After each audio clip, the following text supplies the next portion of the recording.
And then this lady, I was trying to get a picture of her and Allie, and this lady was like, oh, I've got to get a picture of this.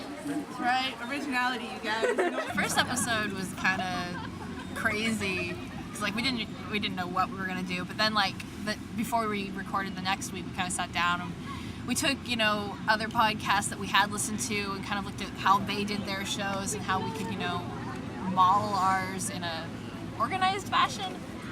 We've been doing the same thing for almost the entire time. It just has gotten more organized and a little bit cleaner. Yeah. Because when we started out, we really didn't know what we were doing. Now we record separately since one of our hosts is in New York. And we have been using Skype now and stuff, but we still record on our laptops in our bedrooms or living rooms or whatever. So we're still very basic, but we always say that we're like an indie podcast. We're not very... We're underground. We're underground. We're not Walmart. So then it's the Cullen house. Oh, I love it. I gotta get rid of the B&B. Just kidding.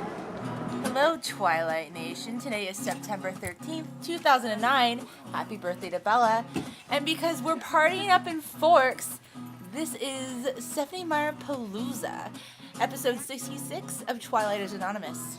Oh, I have the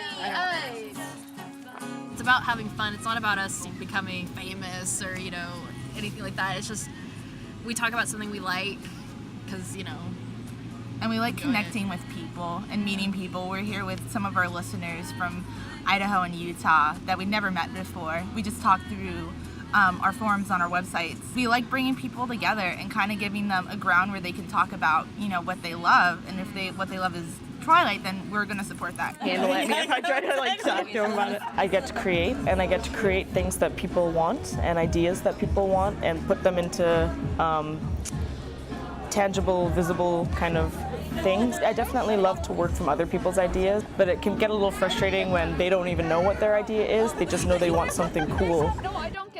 Favorite thing about my work is being able to help people make their lives better.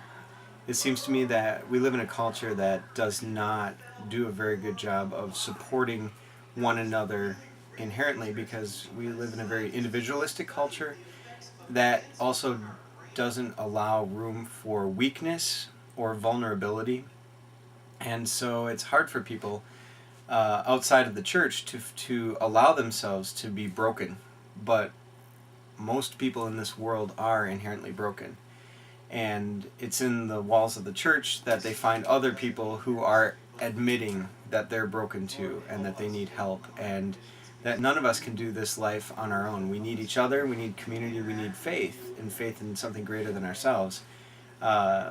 And as a pastor, leading a group of broken people into that realization is really, really uplifting, because I can see people using their gifts and their abilities to serve one another in a way of intentional community that I think God created us to experience. And so when you see people doing that, living out their lives like that, selflessly serving one another, it's beautiful. And that's one of the most rewarding aspects of my job. How am I gonna dress up? Here you go. Rubber, leather, and latex. No wonder we're in Comic Con.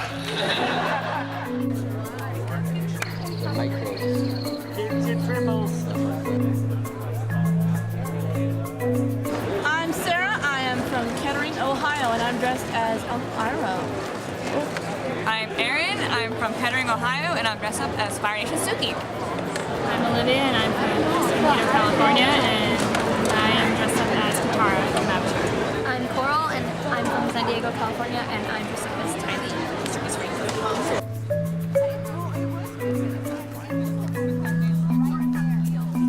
Yeah.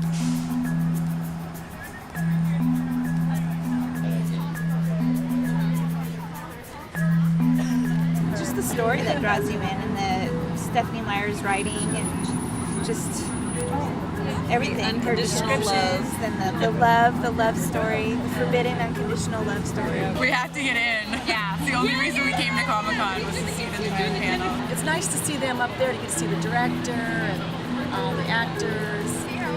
We're excited that Rob and Kristen and Taylor are all going to be there. It's pretty exciting.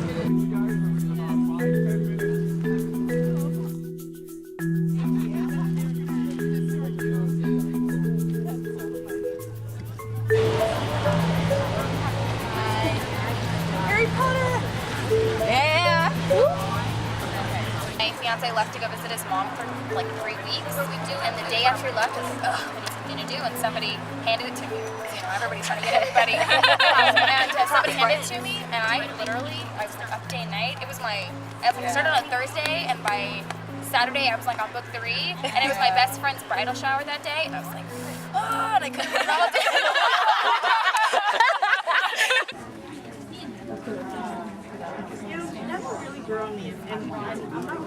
Totally drew it, and then I was like,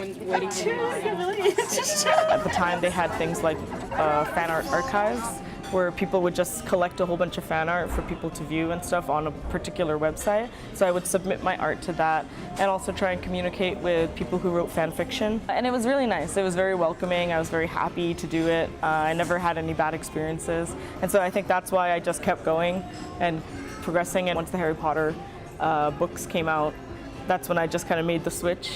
And that community has been one of the best fan-based communities I've ever been in. There's a weird thing that you can't really say it's a community because, you know, we're all such separate people and we don't really see each other unless people go to conventions and whatnot, or they hang out within their own cities. But I feel like for Harry Potter I can make that exception.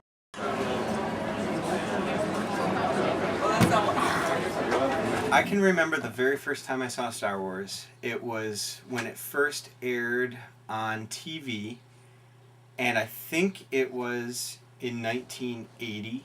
Of the original trilogy, the only one that I actually saw in theaters was Return of the Jedi. Then, of course, in the late 80s, Star Wars just kind of fell off the map. So I liked it, but I didn't love it.